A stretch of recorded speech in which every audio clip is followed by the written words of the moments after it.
Welcome to SVG-TV News for Thursday, July 14th, 2016. I'm Lafern Fraser with the details.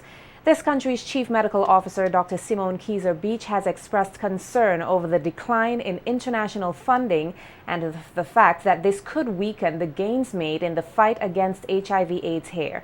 Dr. Keyser-Beach, who spoke on a telephone interview with SVG-TV News today, expressed this view based on a report released by the United Nations, which indicated that HIV infections among adults in the Caribbean has risen.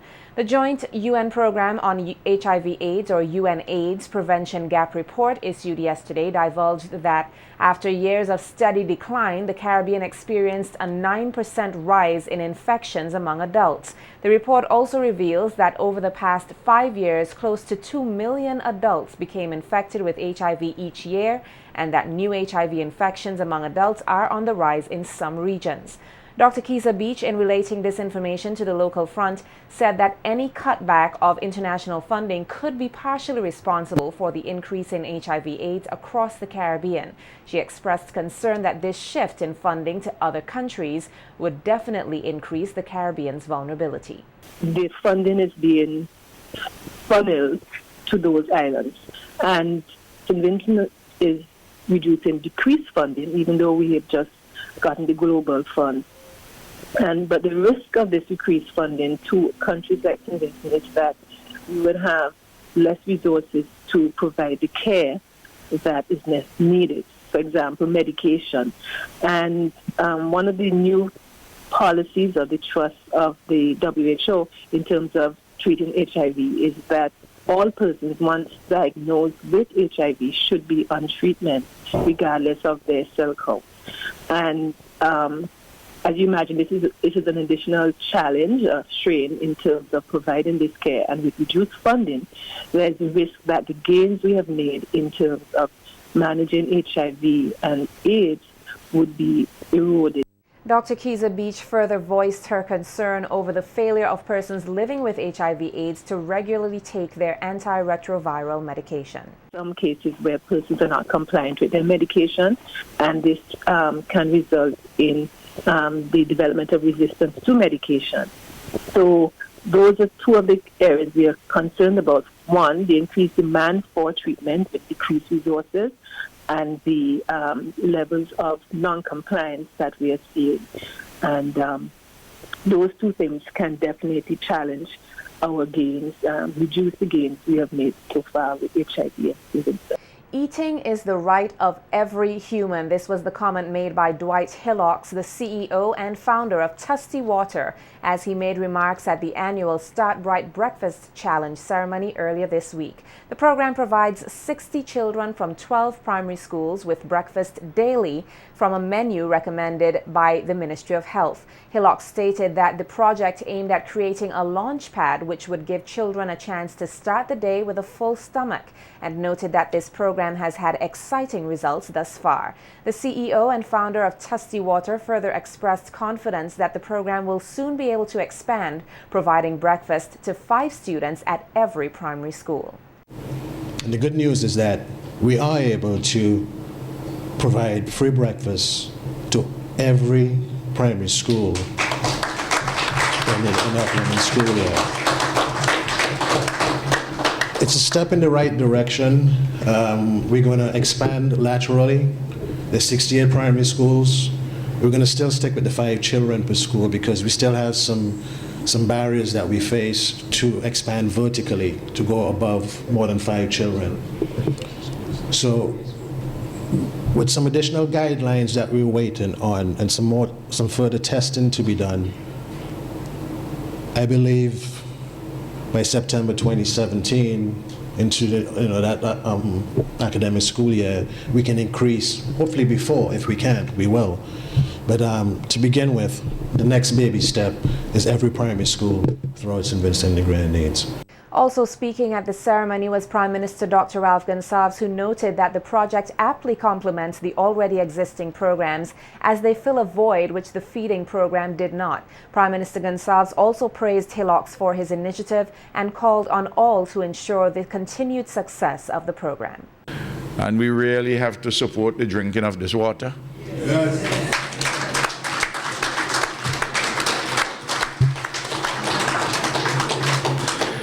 You know,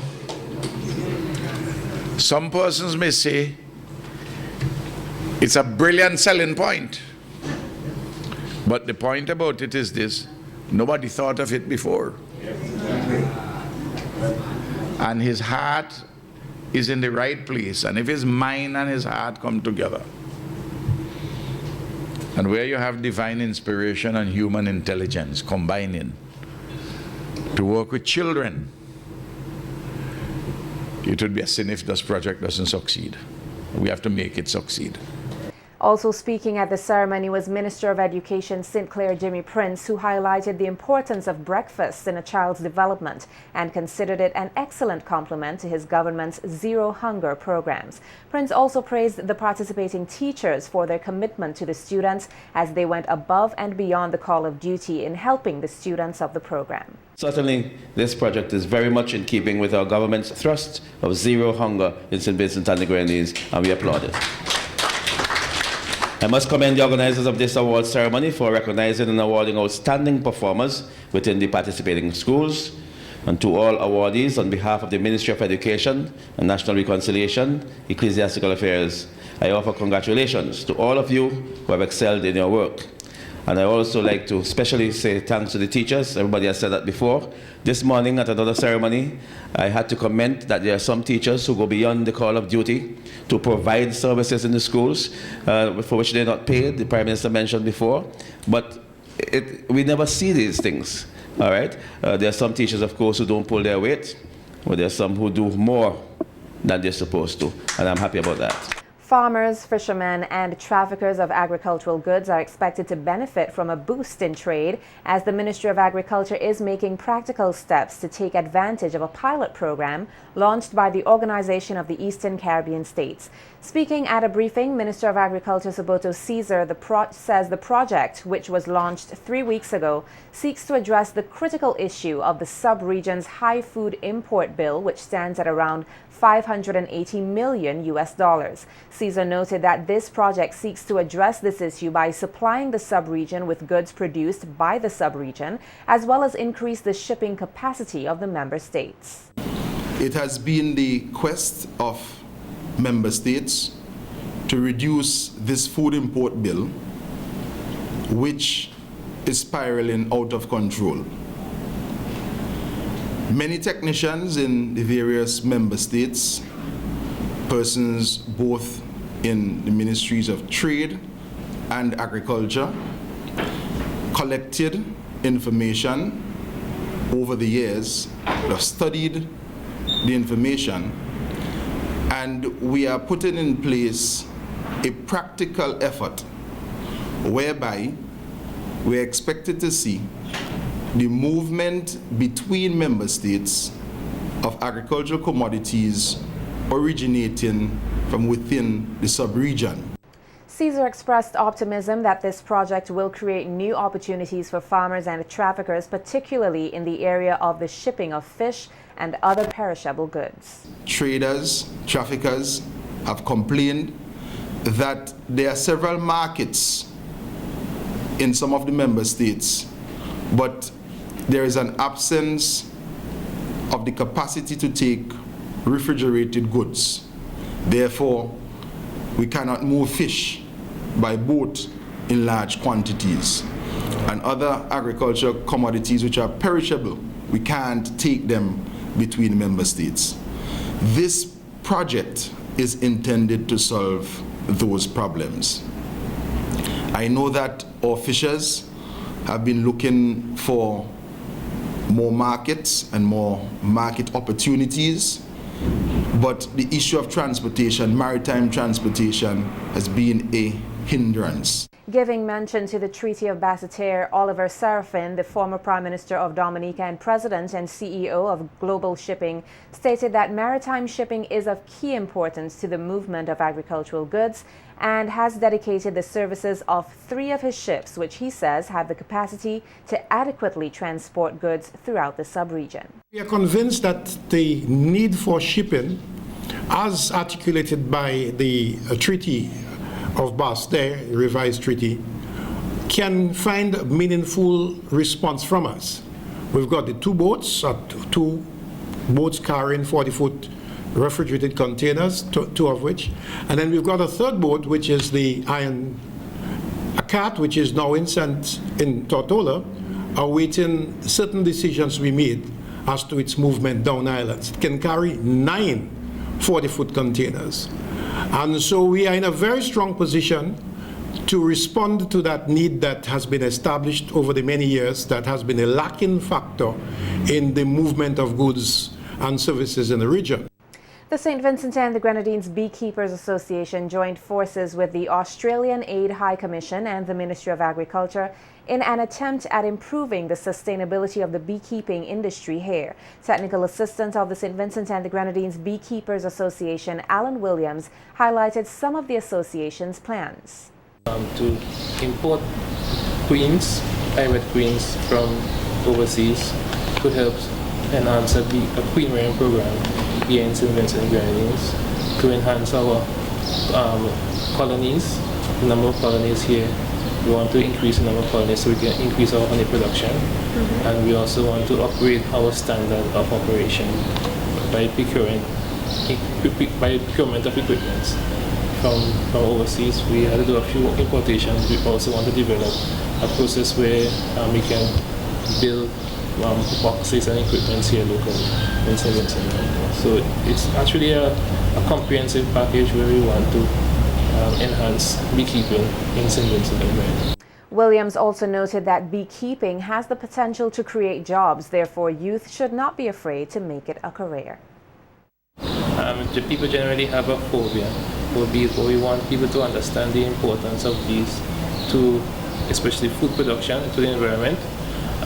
It will increase food production, it will improve honey production, and it's another form of diversification, which beekeeping have a very great potential of creating more jobs and even equipping young persons to be more marketable in terms of obtaining a skill for them to receive a career or achieve a career. So the beekeeping is another idea or another area of diversification which has a very good potential of excelling in the near future in St. Vincent and Grenadines. Meanwhile, President of the St. Vincent and the Grenadines Beekeepers Association, Beverly Reddock, added that awareness must be brought to its sustaining beekeeping because without bees, there would be no food. So we have good bees on St. Vincent to support pollination and also the production of honey. Because if we can bring our honey production to a very high level, we would be able to support the local industry and also be able to export honey regional and international, and to also ensure that we have good queens that would keep our hives sustained, because I don't know how much you know of beekeeping, but if your queens are not strong, you would always have a weak hive, right? So we have to have good queens to be able to have a good stock of bees to be able to produce a good quality and a good quantity of honey, and also to increase our pollination. Without bees, we will have no food.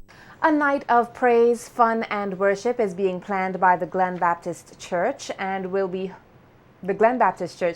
hosting a benefit concert to raise funds to assist Alson Slater, who is an elder of the church, with his medical expenses. Petty Unwin, treasurer of the church, in an interview with SVG-TV, explained that the concert, which will be held at the Peace Memorial Hall, involved several performances from a variety of artists and churches. She also expressed her pleasure with public support for what she labeled as a superb concert. Well, it was being very good. They have been very good. When we go out every day to sell tickets and people really put in their effort into it, who don't have the money at the time, they'll tell us to come back and we'll go back.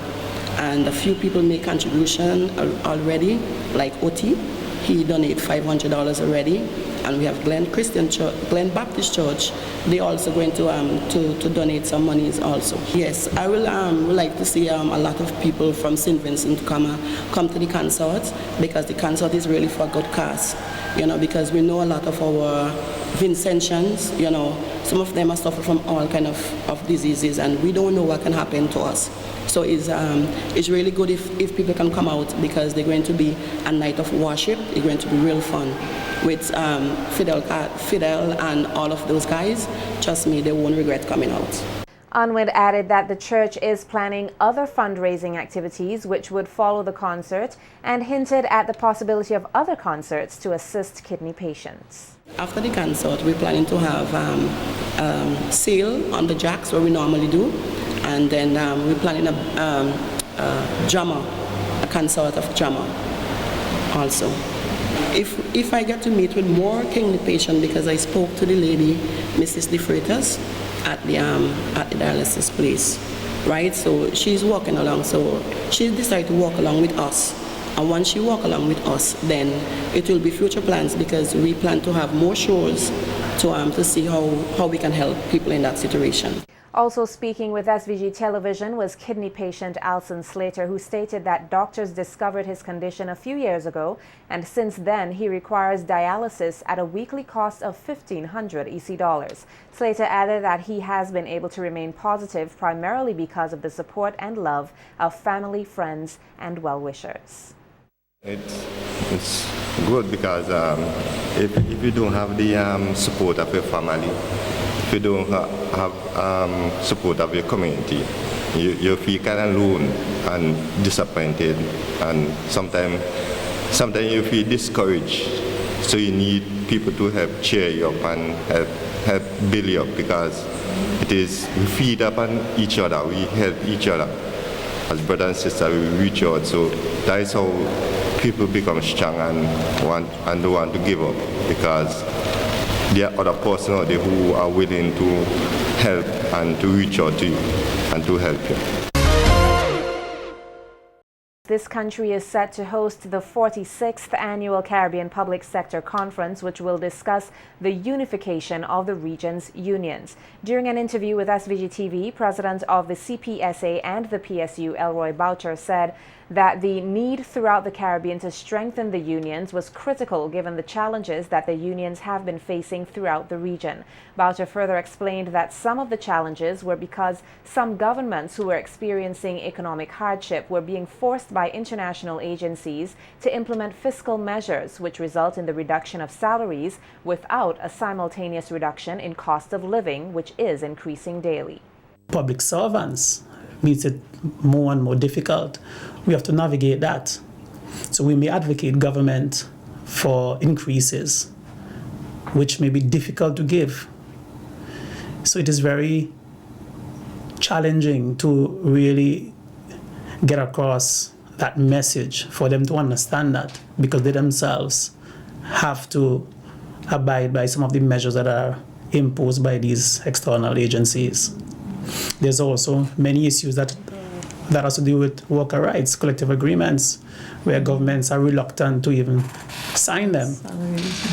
See, that creates difficulty, because those will cover our working conditions in the country. And if you don't have those being signed, there is no sense of obligation for departments within government or organization to really abide by them. Okay, so that presents another challenge. The PSU president stated that while the conference was organized with the aim of creating solutions to curb the arising challenges, the conference will also highlight various matters that affect local and regional public service employees individually and collectively. During this conference, you will expect to hear solutions from other unions, perhaps how they best solve these problems. Yes. How are they able to navigate these things. Mm-hmm. So we expect to really have some solutions being put forward. Mm-hmm. And we in St. Vincent, of course, will look at them analytically and see what best suits our own situation. There is a very important topic: should public sector unions realign or unalign themselves with political parties? And you know that subject matter is a very sensitive one here, because the unions would have just gone through a trying time with the government trying to get an increase, and the entire process was more or less looked at in a partisan political way. where you had a divide from even within the unions along party lines. So it become a very important subject for us to have a discussion on and see how it is being dealt with, what exists in other countries, and how we can best navigate these some of these issues. The conference, which is guided under the theme Building Stronger Public Service Unions Through Solidarity and Unification, will see the participation of 14 regional countries. Meantime, Kathleen Nanton-Davis, PRO of the Women's Committee within the Public Service Union, outlined some of the activities the 150 participants are expected to be involved in during the conference. We have our cultural night, which will be Saturday. It starts from 7 and it will be at the cruise ship berth.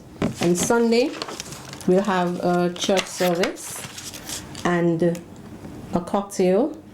We will also be having our official opening, and it will be done at the Russell's auditorium.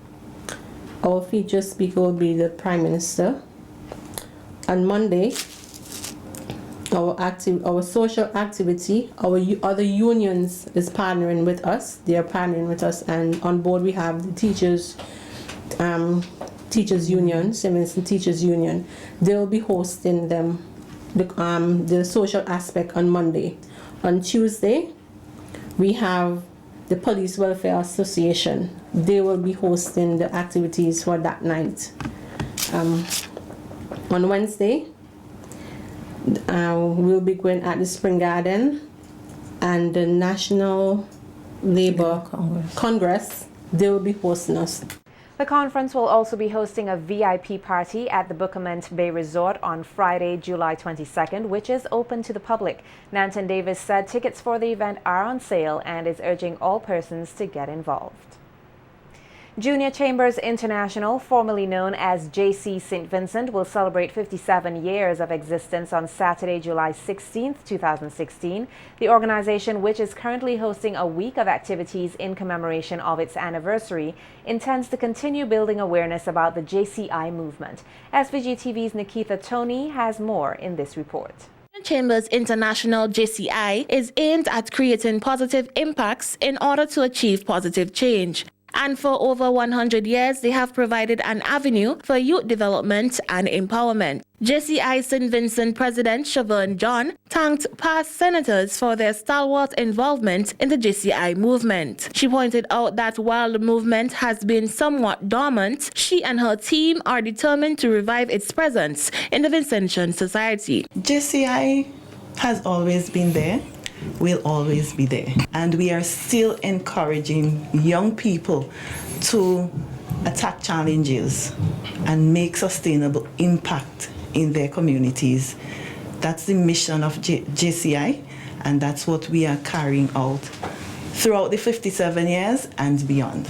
Noting that JCI International is aligned with the United Nations Sustainable Development Goals, John said that the organization continues to venture out into the society, hosting a number of events which will benefit all Vincentians. Just before we came here, we went to the hospital to donate some labels for the beds and doctor labels and some stationaries. We have been involved in the communities. We have had health fairs for the year in the communities, and those turnouts have been going very well. So we are hoping to have a children fair in October, so that more persons would be aware. Proud to be a member of what he describes as the bestest young people organization, National Vice President of JCI West Indies, Kiwashi Devines, noted that JCI considers the professional development of its members as serious business and urged persons to join what he termed as a great movement.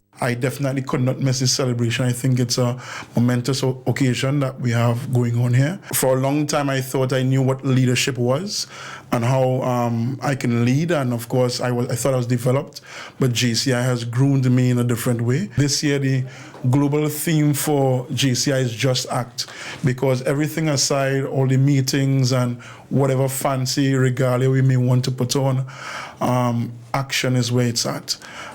So we encourage people to just act, and just act may be for you becoming a part of the global movement. The non-profit, non-governmental organization will culminate its 57th anniversary celebrations on Saturday, July 16, 2016, with a cocktail at the JCI Secretariat. Reporting for SVG-TV News, I am Nikita Tony.